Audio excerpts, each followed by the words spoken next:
Okay, so we have to place these numbers in the Venn diagram. We've got multiples of 3 for the first circle, factors of 70 for the second circle. Now, when we look at this first circle here, multiples of 3, multiples, that word multiples, obviously relates to multiplying, okay? So we are interested in the 3 times table here, okay?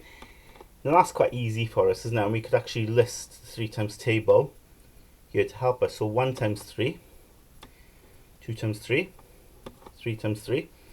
Okay, we can keep going. 4 times 3, 5 times 3. Keep on adding 3.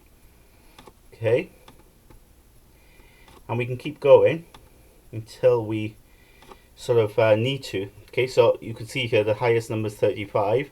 So I don't really need to go any more, don't I? Because the next number would be 36. So I can go up to 12 times 3. And I'm done. Those are the list of numbers that I need to consider when it comes to multiples of 3. Now, factors of 70, I could do factor pairs of 70, okay? But because 70 is quite a large number, perhaps what I'll do is we'll go through each of these numbers now individually, and when we'll think about whether the numbers divide perfectly into 70. So let's start off with 5, okay? Now 5 is not in the 3 times table, so it will not go in this circle. Is it a factor of 70? Well, yeah, it is, isn't it? Because the 5 times table, if you think about it, ends in either 5 or 0. Okay, so 5 will go into 70. So it's going to go here. Next number, 10. Okay, 10. Well, 10 is not in the 3 times table, so it's not going in that circle. But yeah, of course, it's a factor of 70, isn't it? It goes into 70 7 times. Okay, so we put it there. 15. 15, well, 15 is a multiple of 3, isn't it? It's in the 3 times table, so it's definitely going here. Is it a factor of 70? Well, if you don't know, what you could do is write down the 15 times table by the side, okay? 1 times 15. It's easily done because, you know, to get 2 times 15 now, you just add on 15, don't you? To get 3 times 15, just add on another 15.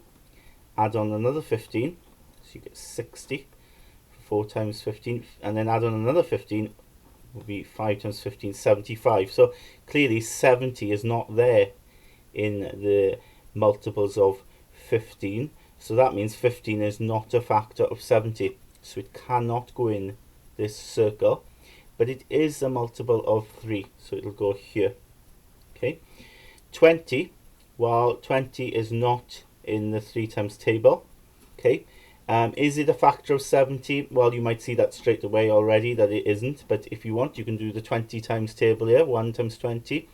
Oh, I missed out 2 times 20 there, haven't I? 2 times 20 is 40. 3 times 20 is 60.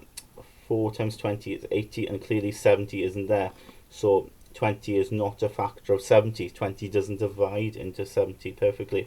So it's not going to go here, it's going to go on the outside because it doesn't relate to correspond to either of these. 25, well, it's not in the 3 times table, okay, and it's not a factor of 70 because if you think about the 25 times table, 1 times 25, 2 times 25, 3 times 25, 70 is not there. So again, 25 is going to go on the outside. 30, or 30 is in the 3 times table. 30 does not go into 70, doesn't it, if you think about it, okay? So it's not a factor of 70, but it's in the 3 times table, so 30 is going to go here. And the last one then, 35, well, 35 is not in the multiples of 3, but 35, if you think about it, does go into 70, doesn't it? It goes into 70 twice, so it'll be a factor of 70 there. So you've got your completed Venn diagram. There's nothing in the overlap, okay? There's nothing common to these two from this list here, and that's fine, okay? Just leave it blank.